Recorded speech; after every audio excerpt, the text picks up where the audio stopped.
Tak rozprávky sa vám, deti, zažiadalo. Poviem, čo by nie.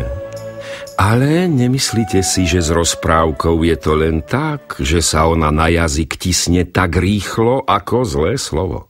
Oj, nie. Než sa ona na jazyk dostane, veľa vody pretečie. Keby človek nemal dobré nohy, ktoré ho vždy zavedú tam, kde sa niečo deje, uši, čo počúvajú, aj keď sa už nechce, a oči, čo vidia i to, čo iní nezbadajú, nepodarí sa mu rozprávku ani postretnúť, nie to ešte na jazyk dostať. A nie je to veru tak dávno, čo ma moje nohy nie domov, ale do ďalekej zeme zaniesli.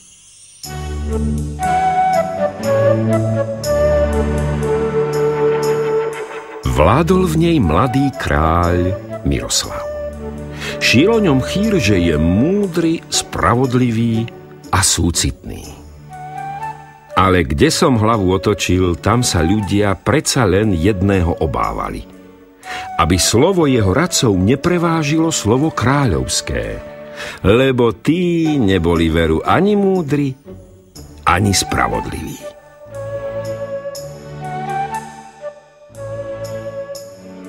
Neradi vám to pripomíname, ale ste mladí. Nedovolili by sme si tvrdiť, že neskúsení. Ale váš nebohý otec nás sám vybral za vašich radcov. Veril našim skúsenostiam. Tak prečo nám neveríte vy? Keď povieme, že sa nedá, tak sa nedá. Nedá?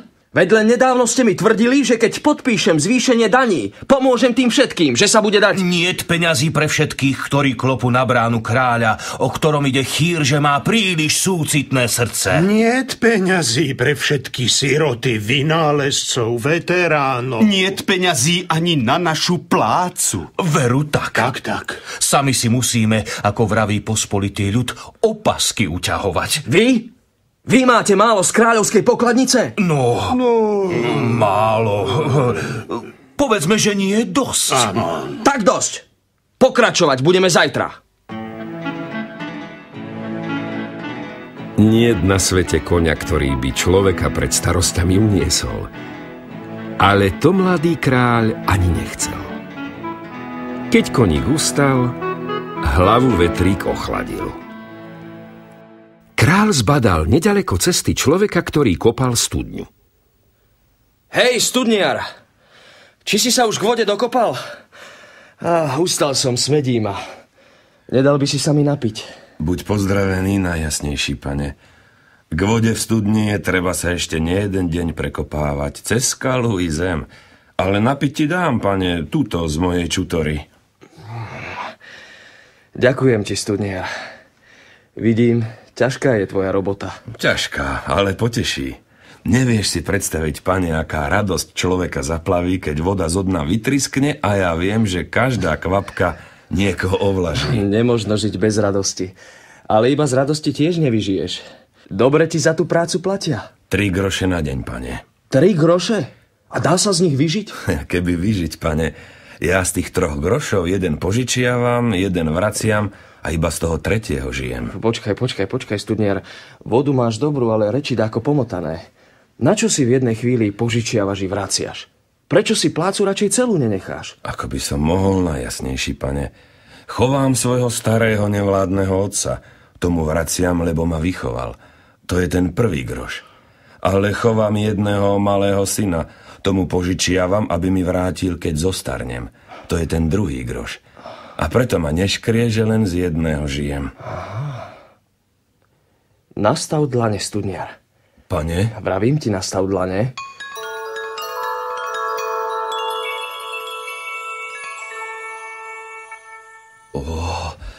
Za čo, pane? Kráľovské dukáty.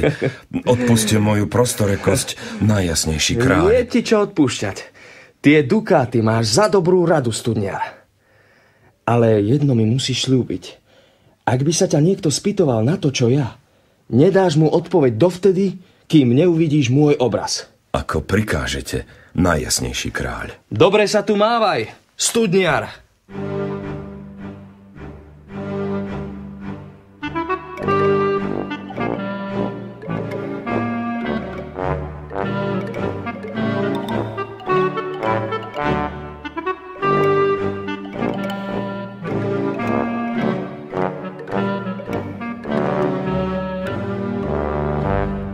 Zavolal som vás, páni radcovia, aby som mohol ukončiť náš včerajší rozhovor a prijať správne rozhodnutie. Aké tam rozhodovanie, pane? Veď sme jasne povedali, že sa nedá. A ako vraví pospolitý ľud, kde nič nie je a nič čert nevezme. Keď si tam nabral niekto predtým, však? Ale nebudeme sa škriepiť. To by sme si nikdy nedovolili. Najjasnejší náš kráľ.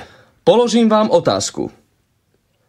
Ak vy traja dokážete dať na ňu správnu odpoveď, zvýšim vám plácu. A nič nedám prosebníkom. Ak nie... Aká je to otázka, pane? V našom kráľovstve žije človek, ktorý má na deň iba 3 groše. Čo nás do toho? A z tých 3 grošov jeden vracia, jeden požičiava. Prečo to robí? Pretože neskonale hlúpy. To naozaj nie je správna odpoveď. Dávam vám 3 dni a verím, že tá odpoveď bude z vašej hlavy.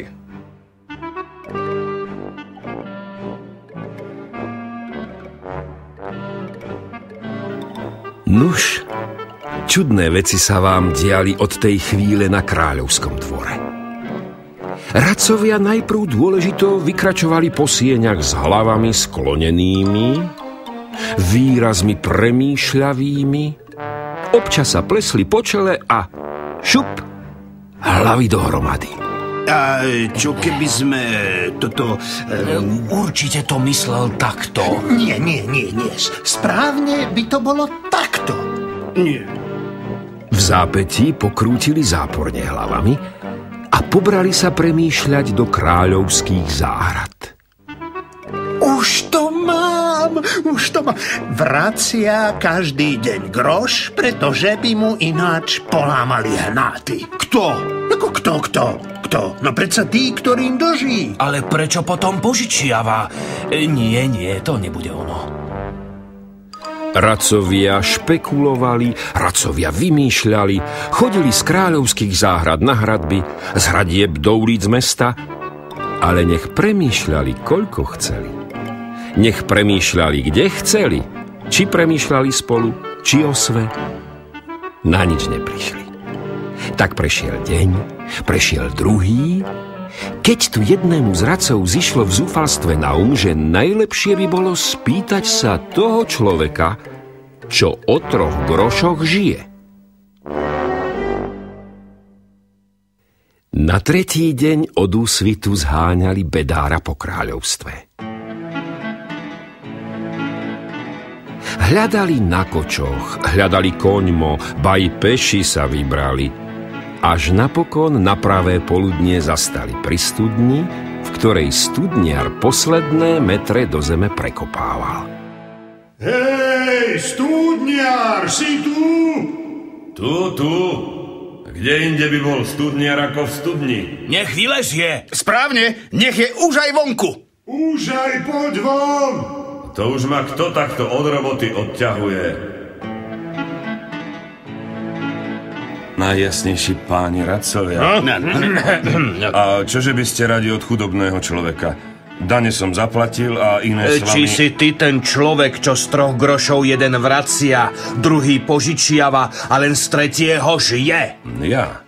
A o čo vám ide? Aby si nám povedal, prečo takú hlúposť robíš. Kráľovskú hlavu mútiš a nám život komplikuješ. Už pre Boha, no. Tak v podstate je to tak, aj keď nie celkom, no. Jednoducho sme sa ťa chceli spýtať, čo ťa k tomu vedie. Prečo tak so svojimi úbohými 3 grošmi nakladáš? Oj, páni radcovia, tak to vám ja nepoviem. Čo? Nepovieš? To sa ešte uvidí, keď ťa do temnice hodíme. Kata privoláme. Ale veď, ja by som vám to rád povedal, páni radcovia, ale najjasnejší kráľ mi to zakázal. Neviem, či by sa mu páčilo, že som u Kata prevravel. Ale veď dobre, my sme to tak ani nemysleli. Ale čo by sa už také stalo, keby si nám to len tak po priateľsky povedal, no. My ťa pánu kráľovi, čo žiť budeme, neprezradíme. A možno by sme ti darovali aj no, čo poviete, páni, aj kus poľa. Ale darmo sľubovali, darmo pridávali. I domy krávku. Studniar len hlavou krútil. Prezradiť môžem, len keď kráľov obraz uvidím. Čo? Tak sme sa s najjasnejším našim kráľom dohodli. A sľub je pre statočného človeka viac než bohatstvo. Ale ako ti máme ukázať kráľov obraz? Veď on na naše slovo ku tebe nepríde. A ty pred neho. No, jednoducho ťa pred neho doviesť nemôžeme. Tak ako ti ho máme ukázať? No, ako? Ani len to neviete? Neviete ani kráľov obraz ukázať? Tak ako chcete vedieť kráľovi radiť? A tak ich podkúšal, na posmech obracal, skúšal i vysmieval. Beťár jeden, až sa schýlilo k večeru. Takto som ja tu s vami po daromnici pol dňa a pol pláce stratil. Ale aby ste nevraveli, že i vy ste darmo chodili, či vidíte tento kráľovský dukát? Sám pán kráľ mi ho podaroval. A čo je na ňom? Čo je na ňom? Kráľov obraz vyritý. Dobre ho vidím. Nuž sa nemusím báť, že slovo poruším. Tak počúvajte.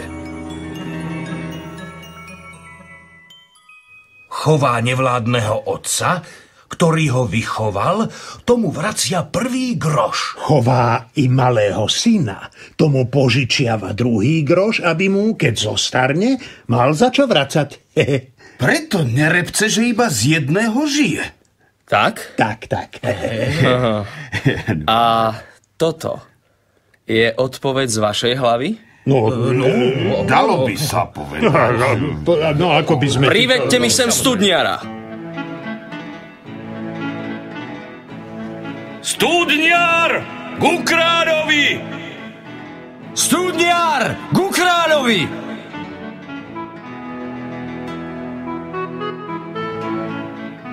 Ako je to možné, studniar, že ty, taký statočný človek, si nedodržal slovo? Previnil si sa proti môjmu kráľovskému príkazu. Mal si mlčať, kým môj obraz neuvidíš. A vari som ho nevidel? A čo váš portrét na dukáte? Čo ste mi sami darovali? Môj portrét? Áno. Môj portrét! Rozosmial sa kráľ nad studniarovou šikovnosťou a pretože videl, že je múdrejší ako všetci jeho radcovia dokopy, ba občas bystrejší aj ako on sám, ustanovil mladý kráľ studniara za svojho radcu. A 3 radcov celý mesiac nechal žiť každý deň len o 3 grošoch, aby sa naučili spravodlivo gazdovať. Prezradím vám, že ľudia v kráľovstve sa ich trestu za chamtivosť celý mesiac smiali. A ja som sa smial, až som sa za brucho chytal.